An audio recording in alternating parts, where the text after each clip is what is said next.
Hello, I'm Richard Weinberger, the CEO of the Association of Accredited Small Business Consultants. I'd like to talk to you on this video today a little bit about market research.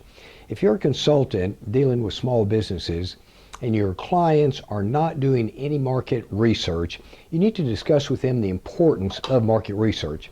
Let's see what market research does. Well, it enables a company to learn what customers want, what their current customers want. It improves existing products or services because they're able to get feedback as to what they are supplying to their customers and clients. And also then it enables a company to figure out how to attract new customers. So these three items right here are going to help a company grow and improve their profitability. Learning what the customers want, learning how to improve their products and services, and then of course attracting new customers. Small businesses cannot afford not to do any market research. Many small businesses think that market research is only for large companies. That is so not true at all. Small companies, it is so important for small companies to do market research, and they can afford actually not to do any market research.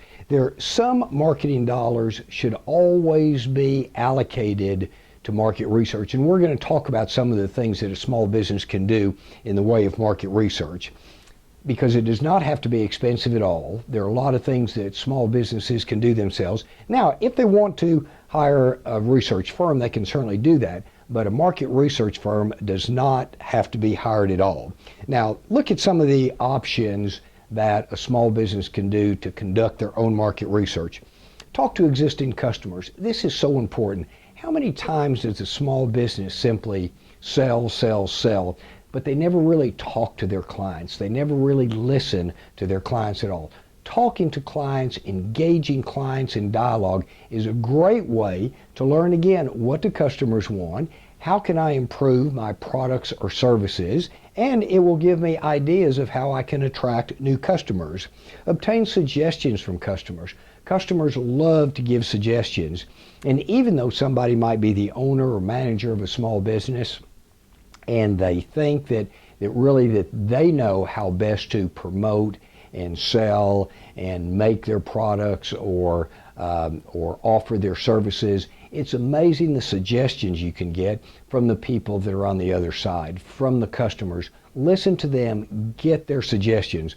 Are you going to implement all of those suggestions? Of course not. But if you can pick up some suggestions, how wonderful that is, and what a great price that is. It's not costing anything to learn those suggestions. Test the water with a small amount of advertising to find out the interest in a new product or service. In other words, don't just jump in there immediately and spend a ton of money, but just test the waters out. This is market research. It's not costing a firm very much to do that at all. Send out surveys, a little cost of mail, or have in-business questionnaires. You've probably been to businesses, and at the door there might be a little box, a suggestion box, or a box of questionnaires to be filled out.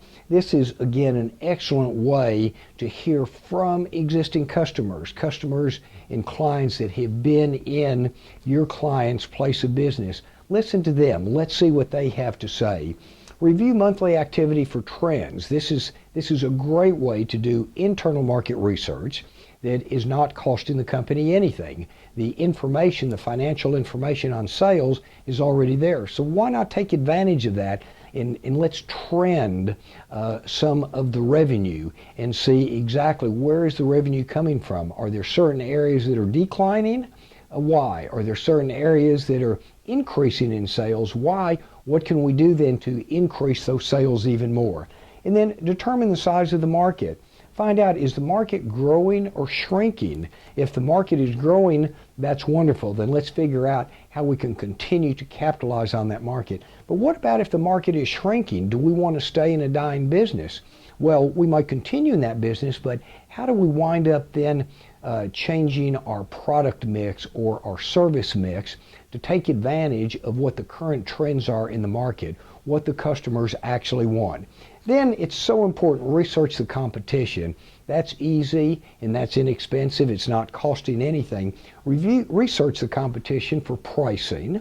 what kind of value they're giving to their customers, and what type of products and services they're offering. Remember, the idea is not simply to meet the competition. The idea is to beat the competition. So if we know what the competition is doing, then we can figure out how to differentiate ourselves from the competition and then be able to beat the competition rather than simply meeting the competition on an equal ground.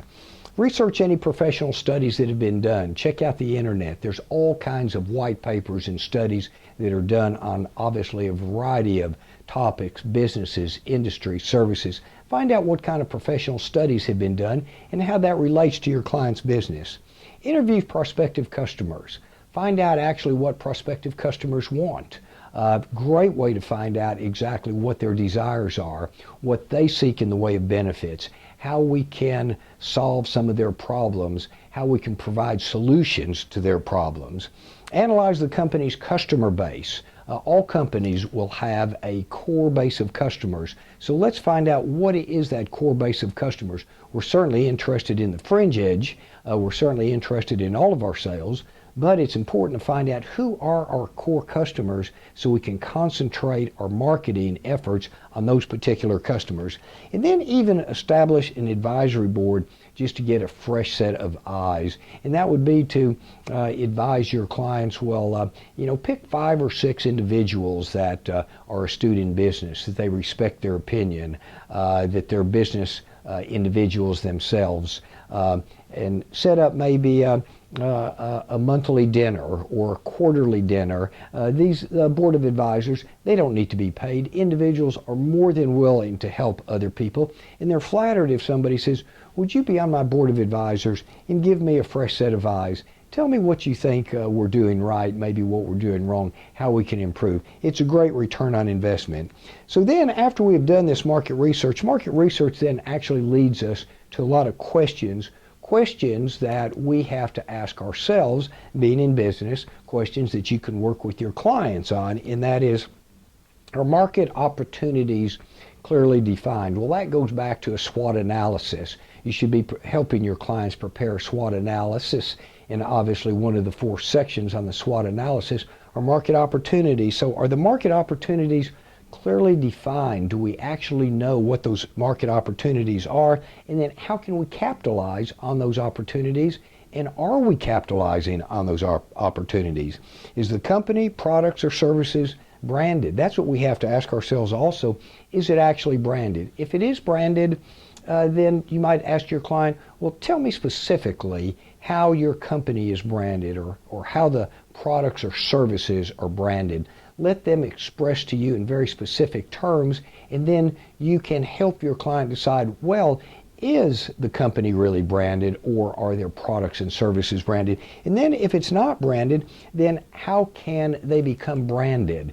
Well, pick one little item that is unique in the business, something that is easy to implement, that is not expensive, that can be effective immediately. So a couple good questions that come out of market research.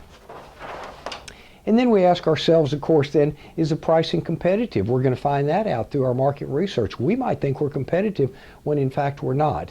And basically, all products or services being equal, customers and clients will go to the lowest priced item. Again, all things being equal, they will always go to the lowest price. So again, in order to differentiate ourselves and be able to command a little higher price, then we need to make sure that our products or services are a little bit different or a little bit better. But market research will tell us, well, is our pricing competitive, and how do our products and services compare with our competition? Then we'll find out, well, is the marketing campaign aimed at the target market composed of potential buyers? We would think, well, of course a marketing campaign is going to be aimed at our buyers. But a marketing campaign can actually be too broad. That means we're spending and we're wasting dollars because we're hitting outside of our target market. But the marketing campaign can actually be too narrow, meaning that we're not even hitting everybody in our target market. So maybe what we need to do is expand our marketing dollars a little bit more to make sure that we include the entire target market and be able to get as much revenue in dollars as we can out of that segment. And then how is the marketing campaign judged for effectiveness? Well, is the marketing campaign ever judged for effectiveness? Because if it's never judged, if it's never analyzed, then no one knows whether it's effective or not. How do you go about doing that? Depending on the various forms of marketing, and the client that you're working with might have 5 different forms of marketing, could have 10 different forms. One variable at a time needs to be changed, because if multiple variables are changed at the same time, then no one knows, well, what has worked and what has not worked. So if one variable is changed at a time, then you can see, well, what is the return on that investment? Or many forms of marketing don't even cost anything. But if one variable is changed at a time, then we're able to say, well, did that have a positive effect on our revenue and demand, calls, emails, visitors coming in, or did it have a negative effect? If it had a negative effect, then we change it back to the way it was.